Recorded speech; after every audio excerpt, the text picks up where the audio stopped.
গত ৫ বছরে বিশ্ববিখ্যাত ফোর্বসের ধনীদের তালিকায় বড় একটি পরিবর্তন এসেছে।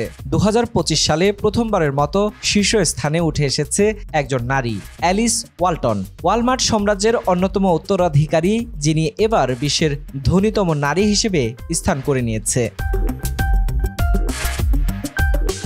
তার সম্পদের পরিমাণ আনুমানিক $101 বিলিয়ন, যা তাকে নিয়ে গেছে এক নতুন মাইলফলকে $100 বিলিয়ন ক্লাবে, যেখানে মাত্র 15 জনের প্রবেশাধিকার রয়েছে। এই অর্জনের মাধ্যমে তিনি ফ্রান্সের বিখ্যাত লভিয়াল উত্তরাধিকারী ফ্রাঁসোই বেনেটকোট মেয়ার্সকে পেছনে ফেলেছেন, যিনি 2021 সাল থেকে শীর্ষস্থানে ছিলেন। ওয়ালমার্টের বাজার মূল্য বেড়ে যাওয়ার কারণে অ্যালিস মাত্র 1 বছরে $28.7 বিলিয়ন সম্পদ বৃদ্ধি করেছেন। সাধারণ মানুষ যখন উচ্চ মূল্যস্ফীতির চাপে সাশ্রয়ী পণ্যের দিকে ঝুঁকে পড়েছে, তখন ওয়ালমার্টের ব্যবসাও ফুলে ফেঁপে উঠেছে। তবে অ্যালিসের পরিচিতি শুধু তার ধন সম্পদের কারণে নয়, বরং শিল্প, শিক্ষানীতি, জনসেবা ও চিকিৎসা ক্ষেত্রে তার অবদানও সমানভাবে আলোচিত। 2005 সালে যখন অ্যালিস টেক্সাস থেকে ফিরে এলেন, তখন তিনি মন দিলেন কিউরেটিংয়ে। 2011 সালে তার হাত ধরে প্রতিষ্ঠিত হয় crystal Bridges museum of American art, একটি বিশ্বমানের জাদুঘর যা স্থাপিত হয়েছে 120 একর জমির উপর, যেখানে রয়েছে অসাধারণ শিল্পকর্মের সংগ্রহ। এই জাদুঘর গড়ে তুলতে ব্যয় হয়েছিল প্রায় $1.6 বিলিয়ন, যার বেশিরভাগ এসেছে পারিবারিক ট্রাস্ট থেকে।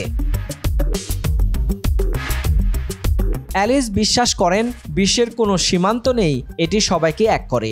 শুধু শিল্পই নয়, শিক্ষা ও জনসেবার ক্ষেত্রেও অ্যালিসের প্রভাব বিশাল।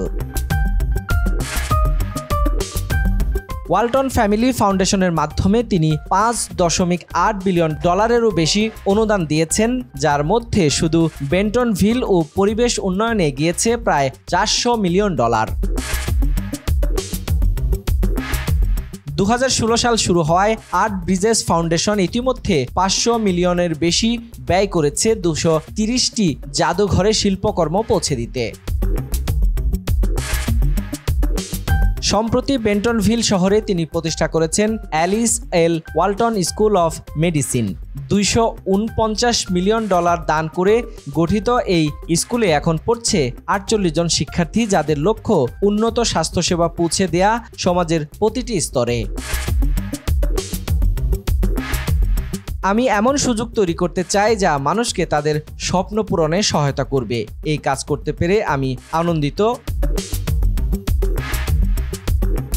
75 বছর বয়সেও অ্যালিস ওয়ালটন থেমে নেই। তিনি দেখিয়ে দিয়েছেন, ধন সম্পদ শুধু ভোগের নয়, বরং তা দিয়ে গড়ে তোলা যায় একটি শিল্পময়, মানবিক ও সুন্দর ভবিষ্যৎ।